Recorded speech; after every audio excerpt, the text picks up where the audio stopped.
3 तारीख को आप देखेंगे भारतीय जनता पार्टी की जो नींद है वो किस तरीके से उड़ेगी। और जिस तरीके से भारतीय जनता पार्टी सोच रही है कमलनाथ जी को उन्हीं के इलाके में, उन्हीं के क्षेत्र में घेर देंगे, तो इनकी गलतफहमी है कि केवल उत्थान भारतीय जनता पार्टी सरकार कर सकती है। बढ़ चढ़कर वोट किया है और वोट महाकौशल में भी पड़ा है।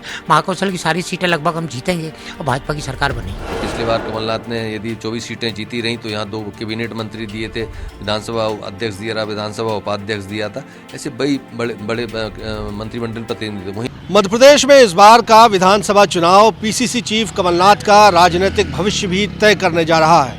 कांग्रेस को सबसे ज़्यादा उम्मीद कमलनाथ के गढ़ महाकौशल से है, जहां साल 2018 में उसकी तूती बोली थी और इस बार भी इस अंचल में बम्पर वोटिंग हुई है। भारतीय जनता पार्टी जहां कमलनाथ को घर में घेरने की रणनीति सफल बताकर महाकौशल में बाउंस बैक करने का दावा कर रही है, तो वहीं कांग्रेस कहती है कि कमलनाथ को फिर से मुख्यमंत्री बनाने के लिए ही महाकौशल की जनता ने बम्पर वोटिंग की है।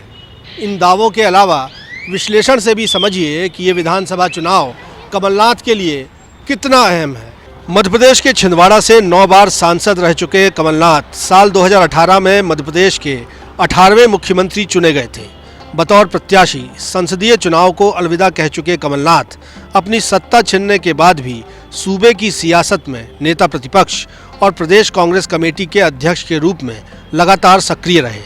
77 वर्षीय कमलनाथ इस बार फिर कांग्रेस का मुख्यमंत्री चेहरा हैं, लेकिन 2028 के चुनाव में भी वो मुख्यमंत्री के पद की दौड़ में रहेंगे, इसकी संभावना बहुत कम है। अब इस लिहाज से 2023 का ये चुनाव कमलनाथ के लिए बेहद अहम है, जो उनका राजनीतिक भविष्य भी तय करने जा रहा है। ऐसे में चर्चा इस बात की सबसे ज़्यादा है कि इस बार कमलनाथ के गढ़ महाकौशल का जनादेश क्या आने वाला है। 2018 में महाकौशल ने कांग्रेस को 38 में से 24 सीटें देकर कमलनाथ को सीएम की कुर्सी तक पहुंचाया था। कमलनाथ ने भी अपनी 15 माह की सरकार में महाकौशल को खूब तवज्जो दी थी। मुख्यमंत्री के अलावा महाकौशल को विधानसभा अध्यक्ष और उपाध्यक्ष सहित 5 मंत्रियों के पद कांग्रेस की सरकार में ही मिले थे। इस बार कांग्रेस ने यहाँ चुनाव भाजपा सरकार में महाकौशल की उपेक्षा के मुद्दे पर लड़ा, क्योंकि शिवराज सरकार में महाकौशल से बेहद कम या इक्का दुक्का मंत्री बनाए गए। उधर भारतीय जनता पार्टी ने कमलनाथ को घर में घेरने की रणनीति अपनाई और छिंदवाड़ा सीट पर कई केंद्रीय मंत्रियों सहित महाकौशल में पीएम मोदी और अमित शाह सहित सियासी दिग्गजों के दौरे करवाए। चुनाव में बम्पर वोटिंग भी हुई।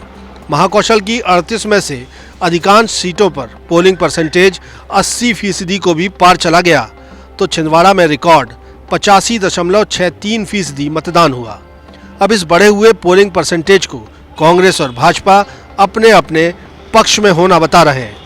भाजपा कहती है कि महाकौशल ने कांग्रेस के विधायकों को बदलने के लिए बढ़ चढ़कर वोट किया है, तो कांग्रेस कहती है कि ये बम्पर वोटिंग कमलनाथ को फिर से मुख्यमंत्री बनाने के लिए की गई है।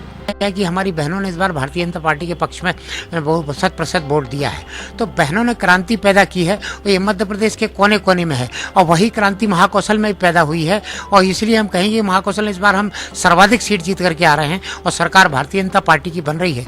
पिछली बार जो चूक भूल की थी मध्य प्रदेश की जनता ने, उसका पछतावा भी हुआ और बाद में उसको सुधार कार्य हुआ। उपचुनाव में फिर भाजपा की सरकार आई, जीत करके सारे विधायक आए और वो भूल सुधार हुई।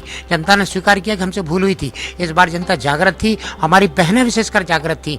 योजनाओं के माध्यम से उनको लाभ मिला, लाडली लक्ष्मी, लाडली बहना, तमाम योजनाओं के माध्यम से लाभ मिल रहा है। उससे उन्होंने समझ लिया कि केवल उत्थान भारतीय जनता पार्टी सरकार कर सकती है। बढ़ चढ़कर वोट किया है और वोट महाकौशल में भी पड़ा है। महाकौशल की सारी सीटें लगभग हम जीतेंगे और भाजपा की सरकार बनेगी। देखिए, भारतीय जनता पार्टी मुंगेरी लाल के हसीन सपने देखती रहे। माननीय कमलनाथ जी के भविष्य की बात हो, कांग्रेस की भविष्य की बात हो, वो 17 तारीख को मध्य प्रदेश की जनता ने मत मशीनों में उसको कैद कर दिया है। 3 तारीख को आप देखेंगे भारतीय जनता पार्टी की जो नींद है वो किस तरीके से उड़ेगी। और जिस तरीके से भारतीय जनता पार्टी सोच रही है कमलनाथ जी को उन्हीं के इलाके में, उन्हीं के क्षेत्र में घेर देंगे, तो इनकी गलतफहमी है। क्योंकि महाकौशल क्षेत्र का जो मतदाता है वो देखा है कि किस तरीके से भारतीय जनता पार्टी की सरकार में रहते आम जनता की उस क्षेत्र की उपेक्षा होती है, किस तरीके से भेदभाव किया जाता है, किस तरीके से खरीदे हुए हुए जो विधायक थे उनको उपकृत करने के लिए उनके क्षेत्रों में झूठा विकास करने की बात करी जाती है। माननीय कमलनाथ जी ने जब 1.5 साल इस प्रदेश का नेतृत्व करा था तो महाकौशल के प्रति उनका क्या स्नेह था, क्या लगाव था, वो सबने देखा है। मध्य प्रदेश में आम मतदाताओं ने कांग्रेस के पक्ष में बम्पर वोटिंग करी है और आप देखेंगे कि महाकौशल में हम पिछले बार जो 28 जीते थे, ये आंकड़ा 32 या 34 तक पहुंचेगा।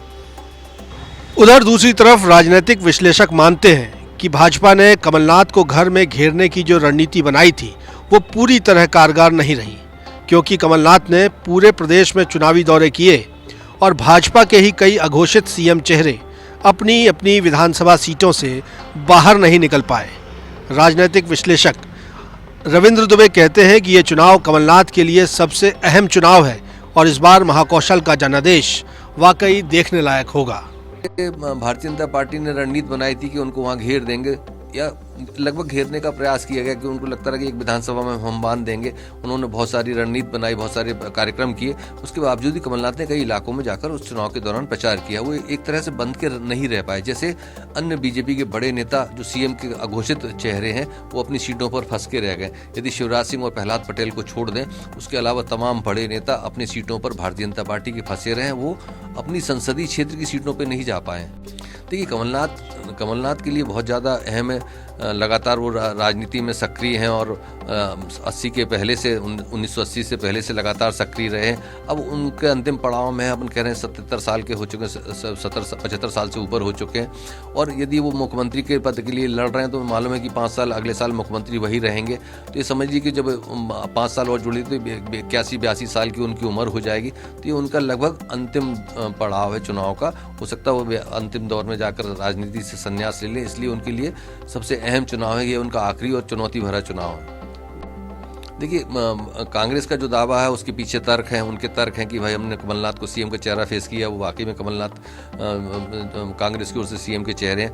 यहाँ से उन्होंने पिछली बार कमलनाथ ने यदि 24 सीटें जीती रहीं तो यहाँ 2 कैबिनेट मंत्री दिए थे, विधानसभा अध्यक्ष दिया रहा, विधानसभा उपाध्यक्ष दिया था। ऐसे बड़े मंत्रिमंडल प्रतिनिधि। वहीं भारतीय जनता पार्टी ने जरूर महाकौशल की उपेक्षा की। सरकार बन जाने के बाद वो प्रतिनिधित्व नहीं दिया, बालाघाट से एक मंत्री बनाया था और अभी हाल में एक और मंत्री बनाया। उसके बावजूद उतना महाकौशल को प्रतिनिधित्व कभी सरकार में नहीं मिला।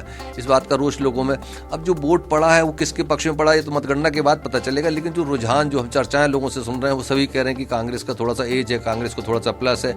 इस सीटों में कितना कन्वर्ट होगा ये तो मतगणना के बाद पता चलेगा। लेकिन अंततः हमें देखेंगे कि जो महाकौशल से सीएम का चेहरा चुनाव लड़ रहा है वो सबसे इंपॉर्टेंट। और बीजेपी ने जरूर अघोषित 2 चेहरे दिए हैं, प्रहलाद पटेल और भग्गन सिंह कुलस्ते।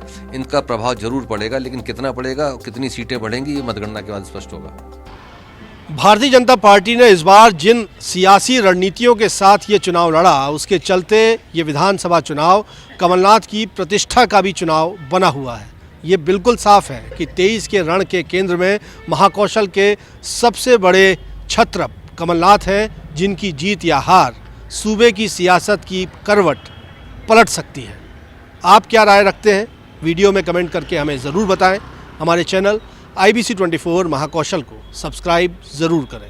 कैमरामैन सतीश सराठे के साथ विजेंद्र पांडे, IBC 24 जबलपुर।